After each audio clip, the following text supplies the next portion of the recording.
प्रिय भक्तों, राम राम। आज हम सुनाएंगे भक्तमाल कथा में भक्तमती चंद्रलेखा की कथा।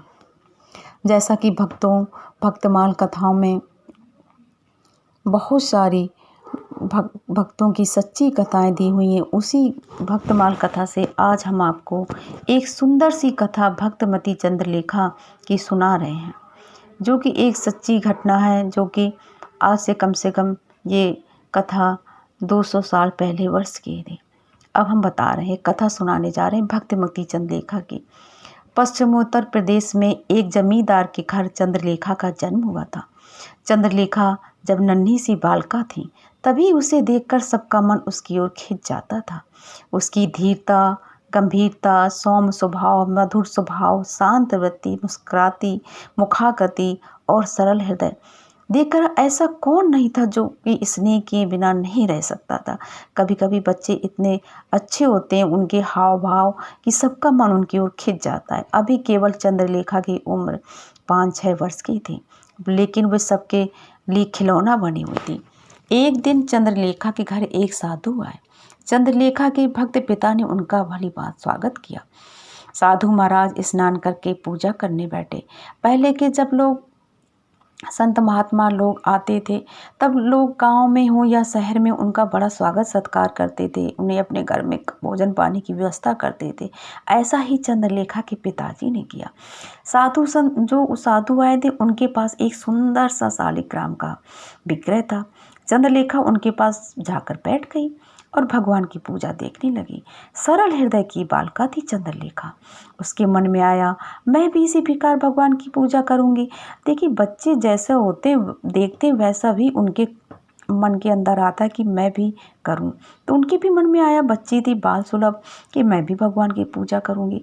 और उसने साधु महाराज से बड़ी मीठी बाड़ी में कहा, महाराज जी, ऐसा एक भगवान मुझको भी दे दीजिए।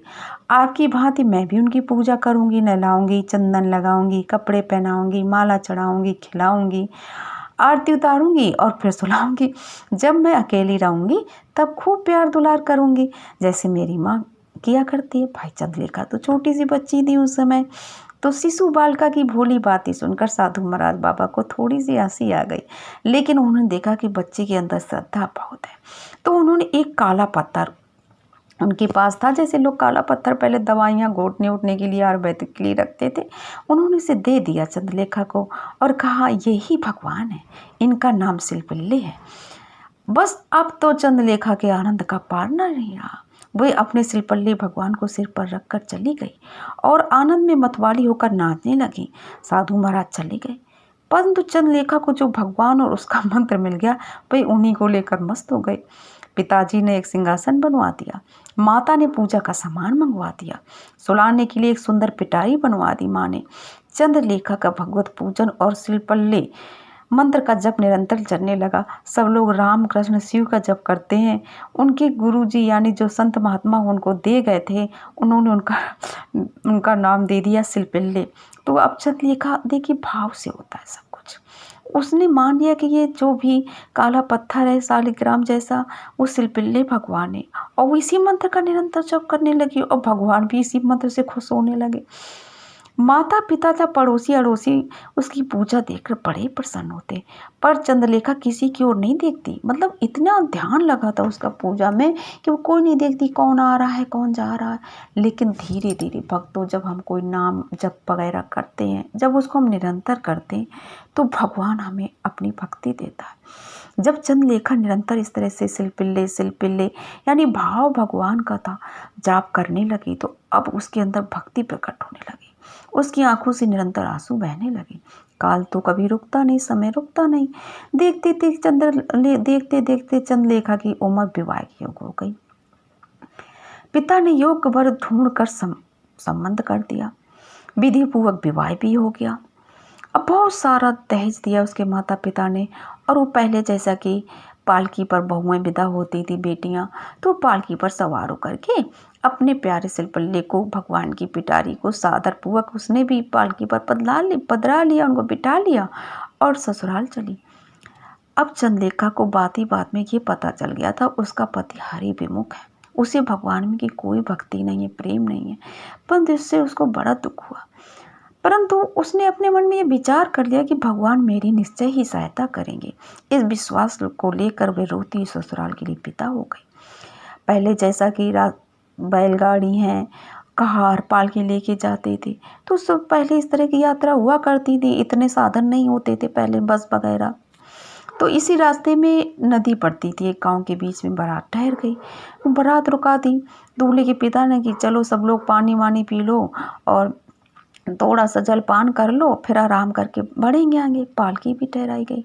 इसी अवकाश में चंद्रलेखा का पति अपनी नवविवाहिता पत्नी का मुख देखने और उससे एक दो सीधी बात, मीठी बात करने के लिए पालकी के पास आया।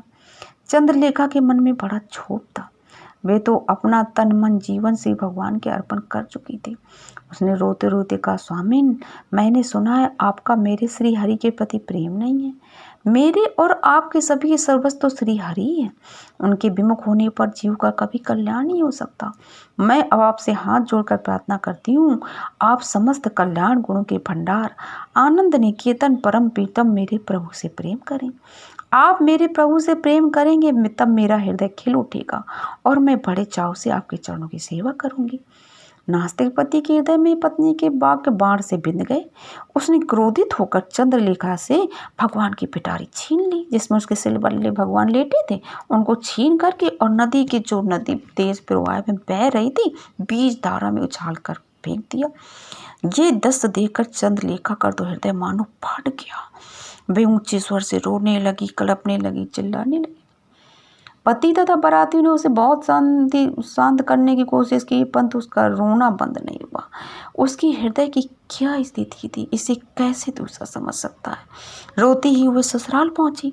चंद्रलेखा के तो हृदय निधि ही छिन गए।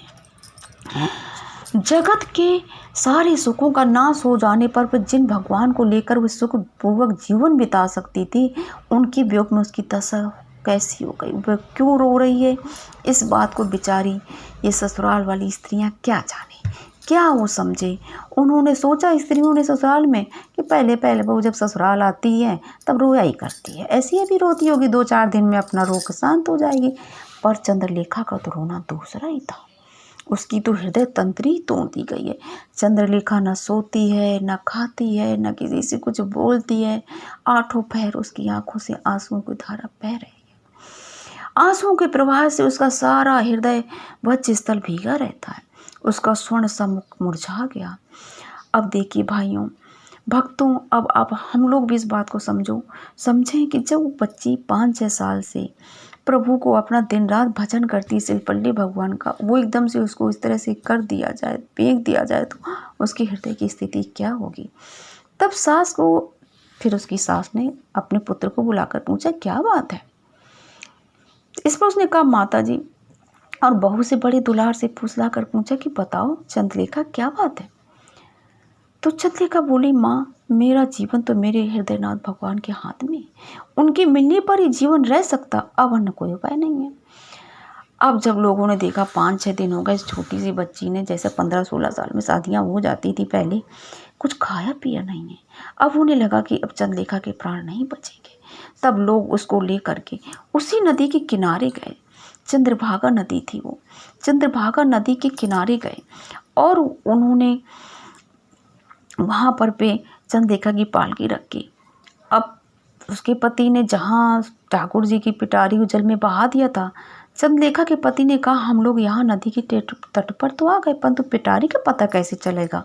वह तो उसी समय नदी की धार में बह गई। पता नहीं पिटारी डूब गई है या बहकर बहुत दूर चली गई है। मुझसे अवश्य बड़ी भूल हुई। अब थोड़ा सा चंद्रलेखा के पति को पश्चाताप हुआ और वो चंद्रलेखा से बोला, मुझे क्षमा कर दो, मैंने तुम्हारा भाव नहीं समझा हृदय का।